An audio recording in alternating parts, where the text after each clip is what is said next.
बारे में डिस्कस कर चुके हैं। तो रेले जीन्स विकिरण नियम के बाद में अपना टॉपिक है प्लांक की क्वांटम परिकल्पना। प्लांक की क्वांटम परिकल्पना।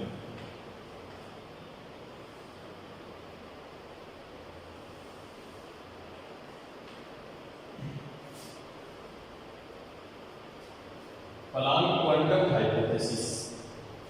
प्लांक की क्वांटम परिकल्पना है प्लांक मैक्स प्लांक दूसरा है, उसको अपन ये मान सकते हैं कि क्वांटम मैकेनिक्स में इन्होंने शुरुआत की। और क्वांटम मैकेनिक्स के अंदर जो first formula E = h nu, यानी ब्लैक बॉडी के अंदर पार्टिकल वाइब्रेशन करते हैं और वाइब्रेशन करने वाले प्रत्येक दोलक की जो ऊर्जा होती है, पार्टिकल की जो एनर्जी होती है, वो फ्रीक्वेंसी की क्या होती है, समानुपाती होती है। फ्रीक्वेंसी जो आवृत्ति है उसकी समानुपाती है, यानी दोलक की ऊर्जा है वो आवृत्ति की, दोलक यानी वाइब्रेशन करने वाले पार्टिकल, तो उनकी एनर्जी है वो फ्रीक्वेंसी के समानुपाती है, यानी E = h nu होता है। ये फॉर्मूला है ये क्वांटम मैकेनिक्स का फर्स्ट सिंबल, यानी first symbol of the quantum mechanics, जो मैक्स प्लांक सर ने 14 दिसंबर 1900 को दिया था। और इसी फॉर्मूले से क्वांटम मैकेनिक्स की नींव रखी गई। तो प्लांक की क्वांटम परिकल्पना जो है, इसकी अपने को जरूरत क्यों पड़ी? इससे पहले जो अपन रेले जीन्स का विकिरण नियम पढ़ते हैं, वो ये कहता है कि ब्लैक बॉडी से विद्युत चुंबकीय तरंगें हैं वो उत्सर्जित होती हैं और अवशोषित भी होती हैं। वो उसका जो फॉर्मूला आपने जनरेट किया था ऊर्जा घनत्व के लिए, वो जो फॉर्मूला है वो अधिकतम तरंग दैर्ध्य वाले विकिरणों के लिए अप्लाई होता है। ऐसी रेडिएशन जिनकी वेवलेंथ हाई होती है उनके लिए रेले जीन्स का विकिरण नियम लागू होता है, लेकिन कम तरंग दैर्ध्य वाले प्रकाश विकिरणों के लिए रेले जीन्स विकिरण नियम है ये फेल हो जाता है, यानी ऐसे फल होता है। तब क्वांटम सिद्धांत या क्वांटम के डेवलपमेंट के लिए मैक्स प्लांक सर ने एक थ्योरी दी है, फिर इसको हम बोलते हैं प्लांक की क्वांटम परिकल्पना।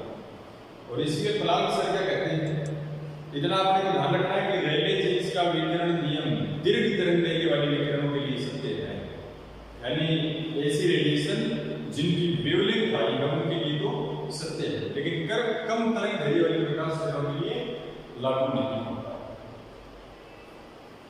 तो इस कमी को दूर करने के लिए मैक्स प्लांक सर ने क्या बताया कि ब्लैक बॉडी के अंदर विद्युत चुंबकीय तरंगें जो है वो दोलन करती है। ब्लैक बॉडी है उसके अंदर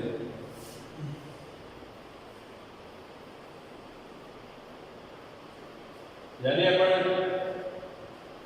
ये कोई ब्लैक बॉडी लेंगे तो उस ब्लैक बॉडी में कोई भी प्रकाश किरण एंटर करती है तो उसको अवशोषण करने का काम भी कौन करता है, विद्युत चुंबकीय दोलक, यानी इलेक्ट्रिक और मैग्नेटिक प्रॉपर्टी रखने वाले जो पार्टिकल हैं वो जब वाइब्रेशन करते हैं उनकी द्वारा ही इनका उत्सर्जन होता है, इनके द्वारा ही अवशोषण होता है, यानी अब्जॉर्प्शन और इसका एमिशन जो है वो इलेक्ट्रिक और मैग्नेटिक जो ऑसिलेटर है उनके द्वारा होता है।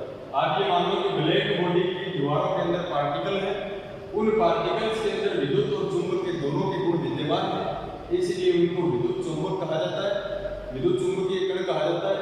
और जब वो वाइब्रेशन करते हैं तो इसका मतलब विद्युत वाले और चुंबक वाले दोनों प्रकार के पार्टिकल वाइब्रेशन करते हैं, इसलिए उनको बोलते हैं विद्युत चुंबकीय दोलक। तो मैक्स प्लांक सर की इंपॉर्टेंट फैक्ट था कि एक ब्लैक बॉडी के अंदर उत्सर्जन और अवशोषण का काम कौन करता है, तो उन्होंने बताया कि विद्युत चुंबकीय दोलक करते हैं। This is important theory of quantum mechanics. तो अपने से पूछ ले कि ब्लैक बॉडी के अंदर अवशोषण और उत्सर्जन का काम कौन करता है, तो ब्लैक बॉडी की दीवारों के अंदर पार्टिकल हैं, वे पार्टिकल विद्युत और चुंबकीय दोनों गुण रखते हैं, वो वाइब्रेशन करते हैं, तब उनको बोलते हैं विद्युत चुंबकीय दोलक, यानी उत्सर्जन और अवशोषण का काम दोलक करते हैं। और कौन से दोलक, विद्युत चुंबकीय दोलक। तो अपन लिख सकते हैं इस परिकल्पना के अनुसार अकॉर्डिंग टू दिस हाइपोथेसिस, इस परिकल्पना के अनुसार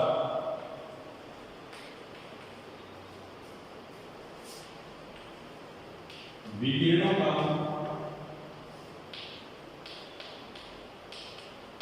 उत्सर्जन तथा अवशोषण, emission and absorption of radiations, अवशोषण विद्युत चुंबकीय दोलकों द्वारा होता है। Absorption and emission of radiations जो है वो किससे होता है? इलेक्ट्रिक मैग्नेटिक जो ऑसिलेटर, इलेक्ट्रोमैग्नेटिक ऑसिलेटर उनके द्वारा। तो काफी इंपॉर्टेंट फैक्ट है, इस चीज को आप ध्यान में रखोगे कि एक ब्लैक बॉडी के अंदर उत्सर्जन और अवशोषण जो है वो विद्युत चुंबकीय दोलकों के द्वारा होता है। उत्सर्जन और अवशोषण कभी भी सतत नहीं होता, ये बता देता हूं आपको। ये कैसे होता है? विभक्त यानी टुकड़ों की फॉर्म में होता है। यह सतत न होकर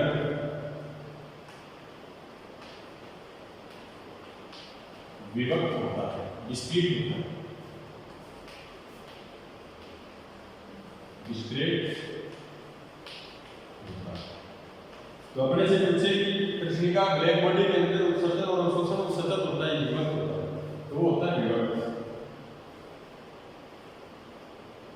तो इस परिकल्पना के अनुसार विकिरण का उत्सर्जन और अवशोषण विद्युत चुंबकीय दोलकों द्वारा होता है। ये काफी इंपॉर्टेंट है, विद्युत चुंबकीय दोलकों के द्वारा होता है। विद्युत चुंबकीय दोलक के बारे में मैंने आपको बताया कि ब्लैक बॉडी की दीवारों के अंदर ऐसे पार्टिकल होते हैं जिनमें विद्युत का भी होता है, चुंबक का भी होता है। तो उन कणों को तो कहते हैं विद्युत चुंबकीय कण। जब वो वाइब्रेशन करते हैं तो उनको बोलते हैं विद्युत चुंबकीय दोलक। वाइब्रेशन करने वाले पार्टिकल्स दोलक। अब यहाँ पर ये उत्सर्जन और अवशोषण वो सतत में होकर विभक्त होता है, ये भी इंपॉर्टेंट है। और इन्होंने मैक्स प्लांक्स करने क्या बताया कि प्रत्येक दोलक की ऊर्जा आवृत्ति के समानुपाती होती है, यानी प्रत्येक दोलक की ऊर्जा आवृत्ति की समानुपाती होती है, आवृत्ति की समानुपाती होती है। यानी अगर बात करें कि energy of every oscillation is directly proportional to the frequency. ये अपने एक्सपेरिमेंट से चेक किया, अर्थात एनर्जी जो है वो प्रोपोर्शनल होती है किसी आवृत्ति की। और यहाँ से E equals to H nu, ये जो फॉर्मूला है ये क्वांटम मैकेनिक्स का पहला फॉर्मूला है। इससे पहले क्वांटम मैकेनिक्स में कोई भी फॉर्मूला नहीं था। या आप ये मान सकते हो कि फिजिक्स है, इस फॉर्मूले ने फिजिक्स को दो पार्ट के अंदर डिवाइड कर दिया। इस फॉर्मूले से पहले की तो फिजिक्स है classical mechanics, after this formula physics is modern physics. तो E इक्वल्स टू h, और वह h क्या है? Planck constant, Planck constant which have value h equals to कितना होता है 6.64 into 10 raised to -34 जूल से। ये प्लांक नियतांक है, इसका मान 6.64 जूल सेकंड। ये जो है प्लांक की क्वांटम परिकल्पना। कुछ याद नहीं रखना आपको, इससे ज्यादा विकिरणों का उत्सर्जन और अवशोषण विद्युत चुंबकीय दोलकों के द्वारा होता है, और ये सतत में होकर विभक्त होता है, और प्रत्येक दोलक की ऊर्जा है वो आवृत्ति के समानुपाती होती है। E इक्वल टू क्या होता है न्यू, या फिर E इक्वल टू h। और जहां h या प्लांक कांस्टेंट जिसमें 6.6 चले गई वो 6.62 भी दे देता है into 10 raise to -34 joule second.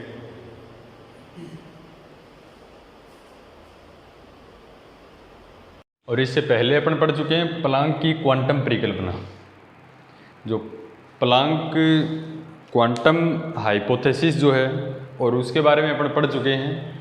और वो क्या कहता है कि ब्लैक बॉडी से एमिट होने वाली जो रेडिएशंस हैं वो किन की वजह से होती है? वो होती है विद्युत चुंबकीय दोलकों के द्वारा, इलेक्ट्रोमैग्नेटिक जो ऑसिलेटर होते हैं उनकी वजह से। और प्रत्येक दोलक की जो एनर्जी है वो आवर्ती के समानुपाती होती है, यानी एनर्जी E = H होती है। तो आज अपन डिस्कस करें कि इसका फर्स्ट पॉइंट अपन मान लें प्लांक दोलकों की मध्य ऊर्जा।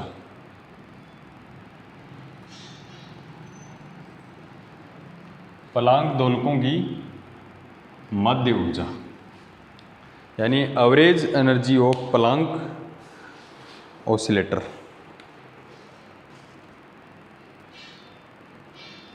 Average energy of Planck oscillator, यानी जो प्लांक दोलक हैं, प्लांक ने क्या बताया कि जैसे कोई भी ब्लैक बॉडी है और उस ब्लैक बॉडी में रेडिएशन जो निकलती है वो विद्युत चुंबकीय दोलकों के द्वारा निकलती है। विद्युत चुंबकीय दोलक के द्वारा। और विद्युत चुंबकीय दोलक क्या होता है कि यानी इस ब्लैक बॉडी के जो वॉल्स हैं, दीवार जो है, इन दीवारों के जो परमाणु हैं उन परमाणुओं के पास में विद्युत और चुंबक दोनों के गुण विद्यमान हैं, यानी उसके अंदर इलेक्ट्रिसिटी के प्रॉपर्टीज़ भी इंक्लूड है और इसमें मैग्नेटिक जो प्रॉपर्टी है वो भी इंक्लूड है। तो उन पार्टिकल को तो अपन कहते हैं विद्युत चुंबकीय कण है। और वो विद्युत चुंबकीय कण यदि वाइब्रेशन करते हैं, जैसे इस प्रकार से वाइब्रेशन करते हैं, तो इसको अपन बोलते हैं विद्युत चुंबकीय दोलक। ये बात बताई थी अपने को प्लांक ने, इसलिए अपन इनको बोलते हैं प्लांक दोलक। तो दोलक का मतलब वे पार्टिकल जो वाइब्रेशन करते हैं। ऐसे तो इसके अंदर ब्लैक बॉडी के अंदर एन कण है, लेकिन आपको वो पार्टिकल ध्यान रखने हैं जो ओनली वाइब्रेशन करते हैं, क्योंकि प्लांक के अकॉर्डिंग जो वाइब्रेशन करते हैं पार्टिकल्स वो ही केवल रेडिएशन एमिट करते हैं। तो ज़रूरी नहीं कि ब्लैक बॉडी के अंदर जितने पार्टिकल हैं वो सारे के सारे वाइब्रेशन करें और वो सारी रेडिएशन एमिट करें। यानी मान के चलो कि 1000 पार्टिकल में से 700 या 800 ऐसे पार्टिकल्स होंगे जो वाइब्रेशन करते हैं और वाइब्रेशन करने के बाद में रेडिएशन है वो एमिट करते हैं। तो अपने को ध्यान रखना है ये। तो प्लांक दोलकों की माध्य ऊर्जा ज्ञात करने के लिए मैक्सवेल बोल्ट्जमान सांख्यिकी का उपयोग किया जाता है। मैक्सवेल बोल्ट्जमान स्टैटिस्टिक्स,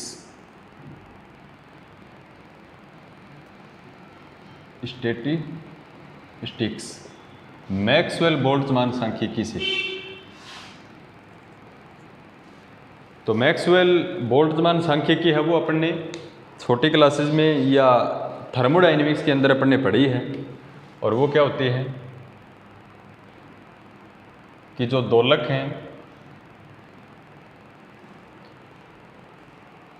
उनकी संख्या निकालने के लिए एक फॉर्मूला है n = a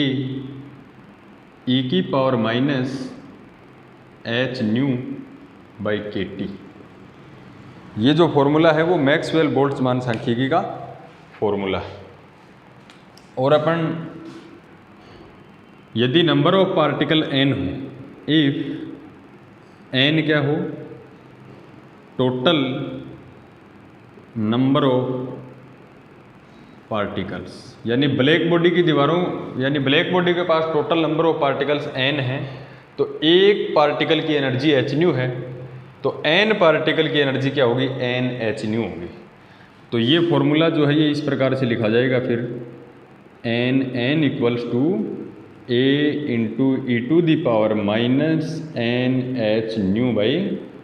e⁻⁻ this is equation first. मैंने आपको बताया था कि प्लांक परिकल्पना में मैक्सवेल बोल्ट्जमान सांख्यिकी का उपयोग किया जाता है। तो यहाँ यूज किया जाएगा मैक्सवेल बोल्ट्जमान सांख्यिकी। क्या ज्ञात करने के लिए? प्लांक दोलकों की मध्य ऊर्जा ज्ञात करने के लिए। जैसे मान के चलो कि एक दोलक की ऊर्जा प्लांक सर ने कितनी बताई है? h न्यू होती है भाई। और मान के चलो कि 10 दोलक हैं, तो 10 दोलकों की ऊर्जा कितनी होगी? 10 h न्यू। तो ऐसे ही सबसे पहले तो अपने को ये पता होना चाहिए कि कितने नंबर ऑफ पार्टिकल्स हैं जो वाइब्रेशन करते हैं। तो वो अपन मैक्सवेल सांख्यिकी से, मैक्सवेल जो बोल्ट्जमान सांख्यिकी है उससे अपन निकालेंगे। और जहाँ के क्या है? बोल्ट्जमान कांस्टेंट, बोल्ट्जमान कांस्टेंट, इसकी वैल्यू होती है फिक्स, जो छोटी क्लासेज में अपन पढ़ते हैं। तो अपने को माध्य ऊर्जा निकालनी है, तो सबसे पहले तो चेक करो कि इसके अंदर कितने पार्टिकल हैं वो दोलन करते हैं। तो सबसे पहले अपन इसके बारे में डिस्कस करें। मान के चलो कि n दोलक है, n परमाणु है, n परमाणु की ऊर्जा कितनी होगी? NH new. यानी अपन लिखें कि एक दोलक की ऊर्जा, एक दोलक की ऊर्जा कितनी होगी? h new. n कणों की ऊर्जा कितनी होगी? NH nu. और NH न्यू जो दोलक है, मान के चलो कि NH न्यू जो दोलक हैं, इनकी कुल ऊर्जा कितनी होगी? यानी NH न्यू दोलक है, इतने दोलक हैं, NH न्यू दोलकों की कुल ऊर्जा। दोलक की बात कर रहा हूँ मैं जो वाइब्रेशन कर रहे हैं। अरे नंबर ऑफ पार्टिकल तो n है, एक पार्टिकल की एनर्जी h न्यू है, तो n पार्टिकल की एनर्जी NH न्यू। ये तो कुल कणों की ऊर्जा हुई। अब उन कणों में से कितने नंबर ऑफ पार्टिकल वाइब्रेशन करते हैं, क्योंकि रेडिएशन तो वही देंगे ना जो वाइब्रेशन करते हैं। तो इन n कणों में से कितने पार्टिकल्स हैं वो वाइब्रेशन करते हैं। तो ये जो कितने पार्टिकल हैं, ये नंबर ऑफ पार्टिकल्स ऐसे हैं जो वाइब्रेशन करते हैं। तो NH न्यू दोलकों की कुल ऊर्जा कितनी होगी? यानी ये दोलकों की संख्या होगी NH न्यू। और ऐसे कितने नंबर ऑफ पार्टिकल्स हैं जो वाइब्रेशन करते हैं, यानी वो मैक्सवेल बोल्ट्जमान सांख्यिकी के अनुसार n। तो इस चीज़ का अपने को ध्यान रखना है।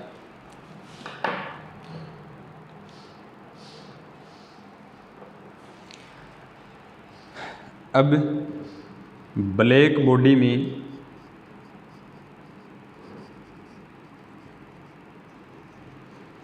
दोलकों की, यानी कृष्णिका में दोलकों की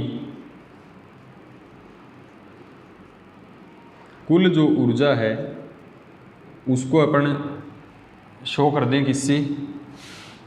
E से। और कुल के लिए इसका समेशन का यूज करें तो समेशन ऑफ NH न्यू और इनटू में NN। ये ब्लैक बॉडी के अंदर जो दोलक हैं, दोलक तो कितने हैं? NN। एक दोलक की ऊर्जा कितनी है? NH new. तो कुल दोलकों की ऊर्जा कितनी होगी? NH new. यानी एक दोलक की जो ऊर्जा है उसको पूरे दोलकों की संख्या से मल्टीप्लाई कर दें अपन, तो समेशन का यूज अपन पता है। और कुल कणों की संख्या कितनी है? कुल दोलकों की संख्या, तो कुल दोलकों की संख्या NN ही है अपने पास। देखो अपने को अब माध्य निकालना है, तो माध्य निकालने के लिए फॉर्मूला क्या है? दोलकों की कुल ऊर्जा बटा दोलकों की संख्या। अतः माध्य ऊर्जा, मीन एनर्जी जो है माध्य ऊर्जा के लिए इस सिंबल का यूज करेंगे।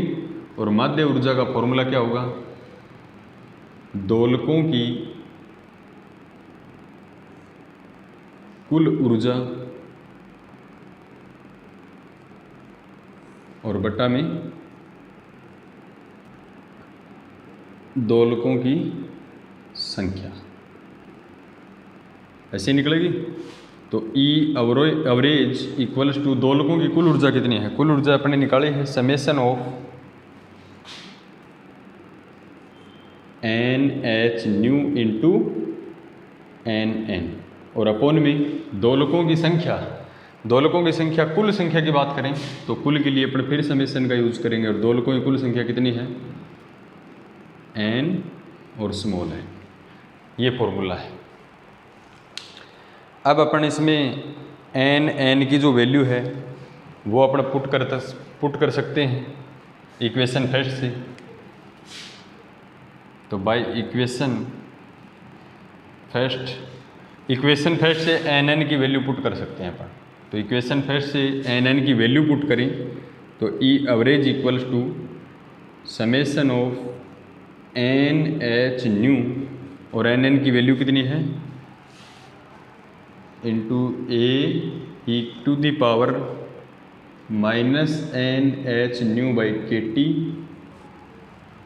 और अपॉन में समेशन और NN की वैल्यू कितनी है इक्वेशन फर्स्ट में A into E minus NH nu by KT। ये अपन ने क्या कि समीकरण 1 से जो NN की वैल्यू है वो अपन ने पुट कर दी।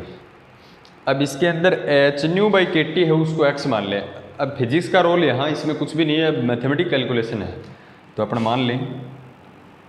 चलो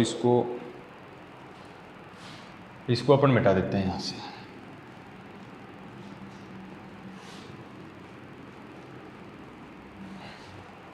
तो अपन मान लें कि let H nu by KT equals to x।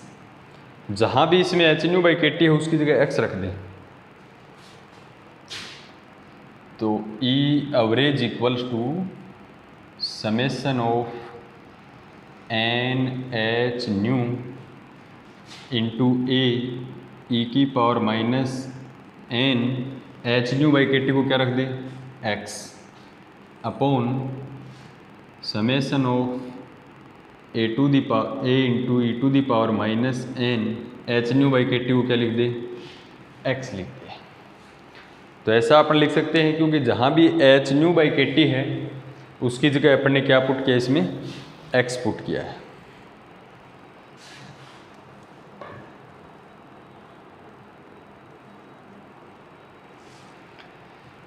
अब इसमें अपन H न्यू की वैल्यू भी रख सकते हैं। H न्यू की वैल्यू क्या आएगी x KT। तो यहाँ ये H न्यू भी गायब करें अपन तो इसको क्या लिखते हैं ये average of E equals to summation N H nu की जगह क्या लिखते हैं x KT यानी x KT A into E minus NX upon summation of A into E minus NX। इसमें से अपन KT समेशन से बाहर लिख सकते हैं, कांस्टेंट है। तो KT समेशन के अंदर अपन KT को बाहर ले लिया तो क्या बचेगा NX A into E minus NX और अपॉन में ऐसा का ऐसा summation of A into E minus NX। तो यहाँ तक अपने को कोई प्रॉब्लम नहीं है।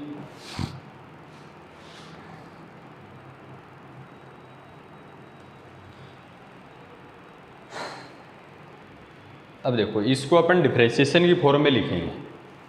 इसको अपन डिफरेंशिएशन की फॉर्म में लिखें तो किस प्रकार से अपन इसको लिख सकते हैं। देखो इसको मैं ऐसे लिख सकता हूँ क्या minus x KT d by D X summation E minus NX।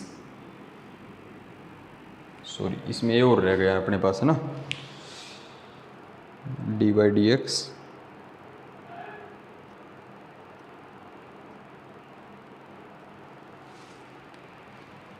ये तो दोनों में कैंसिल हो जाएगा, इसमें भी है ये तो कैंसिल ही हो गया।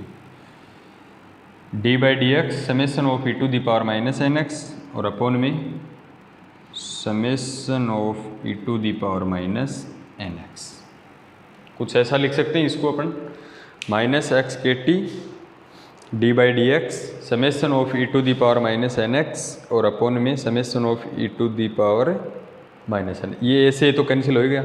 अब इसको ऐसा क्यों लिखा, इसको खोल के देखो, D by D x differentiation करो इसका, ई की पावर माइनस एन एक्स का डिफ्रेंशिएशन करेंगे तो ई की पावर माइनस एन एक्स, फिर अपन किसका करेंगे, माइनस एन एक्स का करेंगे, तो एन एक्स एक्स का एक्स के रेस्पेक्ट में 1 तो माइनस एन आ जाएगा, तो माइनस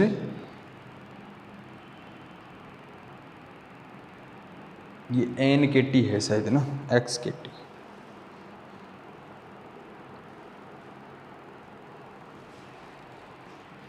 ई की पावर है ये माइनस एन एक्स। तो इसको डिफ्रेंशिएशन की फॉर्म में खोलेंगे अपन, इसको ओपन करेंगे तो यही आ जाएगा सेम। तो यहाँ तक अपने को कोई दिक्कत नहीं है। अब देखो इस डिफ्रेंशिएशन को आप खोल के देखो, ये सेम क्वांटिटी आ जाएगी ऊपर वाली। डिफ्रेंशिएशन को अपन ओपन करेंगे तो क्या आएगा, देखो डी बाई डी एक्स करोगे ई की पावर माइनस एन एक्स का, तो ई की पावर माइनस एन एक्स ऐसा कैसा, ई की पावर माइनस एन एक्स जो है पावर में है माइनस एन एक्स, उसका एक्स के रेस्पेक्ट में माइनस एन आएगा, तो माइनस ये आ जाएगा, माइनस माइनस प्लस हो जाएगा। और ये देखो एन एक्स के टी, ये एन यहाँ से हो रहेगा तो एन एक्स के टी, यहाँ से माइनस एन आएगा तो माइनस माइनस प्लस। तो इस डिफ्रेंशिएशन को खोलोगे तो ऊपर वाली क्वांटिटी आ जाएगी, इसका एक्स के रेस्पेक्ट में डिफ्रेंशिएशन करके देख लेना, ऊपर वाली क्वांटिटी आ जाएगी सेम टू सेम। अब इसका अपन एक फॉर्मूला यूज़ करें, नीचे वाली क्वांटिटी देखो, इसको दे देते हैं अपनी क्वेश्चन नंबर 2। तो नीचे वाली क्वांटिटी की अपन बात करें तो summation of E to the power minus N x को क्या लिखते हैं, एन क्या है यहाँ पे, एन इक्वल टू 0 1 2 3 इस प्रकार से है। तो एन की वैल्यू 0 रखूँगी तो ई की पावर 0 की वैल्यू 1 प्लस समेसन का मतलब प्लस, एन की वैल्यू 1 रखो तो E to the power minus X plus summation का मतलब प्लस, एन की वैल्यू 2 पुट कर तो E to the power minus 2x, E to the power minus 2x plus dot dot dot, ये इस प्रकार से चलता जाएगा। अब ये प्रसार है, किसका प्रसार है, 1 माइनस ई की पावर माइनस एक्स और उसकी पावर प्लस 1 का या माइनस 1 का, 1 minus E to the power minus x और उसकी पूरे की पावर माइनस 1 का एक्सपेंशन क्या होता है, प्रसार। तो बिल्कुल इजी मैथमेटिक्स है जो इसको अपन पहले भी कर चुके हैं, यानी ये क्या हो जाएगा, summation of E to the power minus N x equals to, ये एक्सपेंशन है, प्रसार है किसका, 1 minus E to the power minus x और उसकी पावर माइनस है, इसका प्रसार करके देखो सेम ही आएगा। और इसको मैं क्या लिखता हूँ, अपॉन में लिखूँ तो इसको ये पावर प्लस 1 हो जाएगी, तो इसको लिखते हैं 1 upon 1 minus E to the power minus x, एक ही बात है, इसको ऐसा अपन लिख सकते हैं।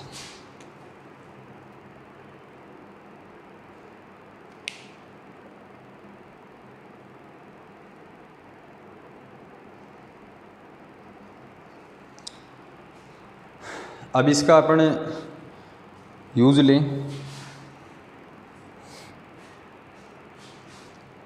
अपने को देखो E to the power minus N X की वैल्यू आ गई अपने पास। अब अपने E to the power minus N X जो है उसका डिफ्रेंशिएशन होना चाहिए, तो इसको क्या लिख सकते हैं, ये वैल्यू किसकी है, summation of E to the power minus N x, तो ये तो यहाँ रख देंगे अपन, इसका अपने को डिफ्रेंशिएशन होना चाहिए एक्स के रिस्पेक्ट में। नाउ बाई डिफ्रेंशिएशन, क्यों निकाल रहे हैं अपन डिफ्रेंशिएशन, क्योंकि इसका डी बाई डी एक्स करें तो d by D x summation of E to the power minus N x, ये ऐसा कैसा आ जाइए, तो इसका अपने को क्या चाहिए, D by D X, D by D X ये भाई देख E to the power minus N X का, तो both side D by D X कर, डी बाई डी एक्स कर, 1 upon 1 minus E to the power minus x का differentiation कर, दोनों साइड क्या किया अपने डिफरेंस, क्यों किया, क्योंकि ये वैल्यू अपने को मिल जाएगी। इसका अपन डिफ्रेंशिएशन करेंगे तो क्या आएगा, 1 upon 1 minus E to the power minus x का डिफ्रेंशिएशन,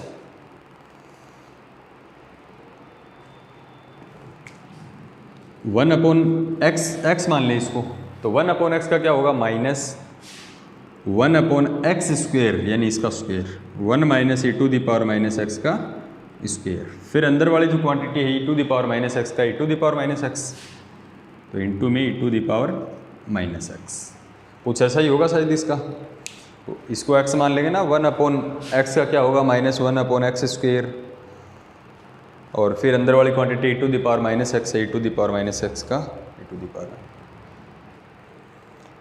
तो ये इक्वेशन आ गई अपने पास। अब ये value summation of e to the power minus N x, और ये जो value d/dx summation of e to the power, ये वैल्यू पुट कर दें इक्वेशन 2 में, तो अपन क्या लिखें, putting these values in equation 2। तो समीकरण 2 में वैल्यू पुट करें अपन, तो वैल्यू पुट करें तो average energy of E equals to -x kT -x kT, और इसकी वैल्यू क्या है, ये है इनटू में -e to the power minus x 1 - e to the power minus x का होल स्क्वायर, अपॉन में इसकी वैल्यू क्या है, अपॉन में summation of e to the power minus N x, summation of e to the power minus N x, इसकी value क्या है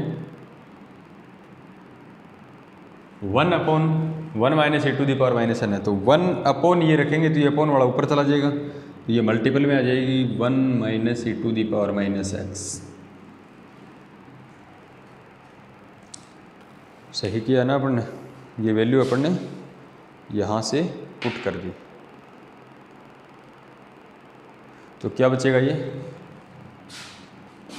ये एक तो कैंसिल हो गया, 2 है, माइनस माइनस क्या हो गया, प्लस हो गया, तो E एवरेज इक्वल्स टू क्या आएगा, अपन देखें x kT, माइनस माइनस तो प्लस हो गया, x kT, और ऊपर ये बच गया इनटू में e to the power minus x, और अपोन में क्या बच गया 1 - e to the power minus x.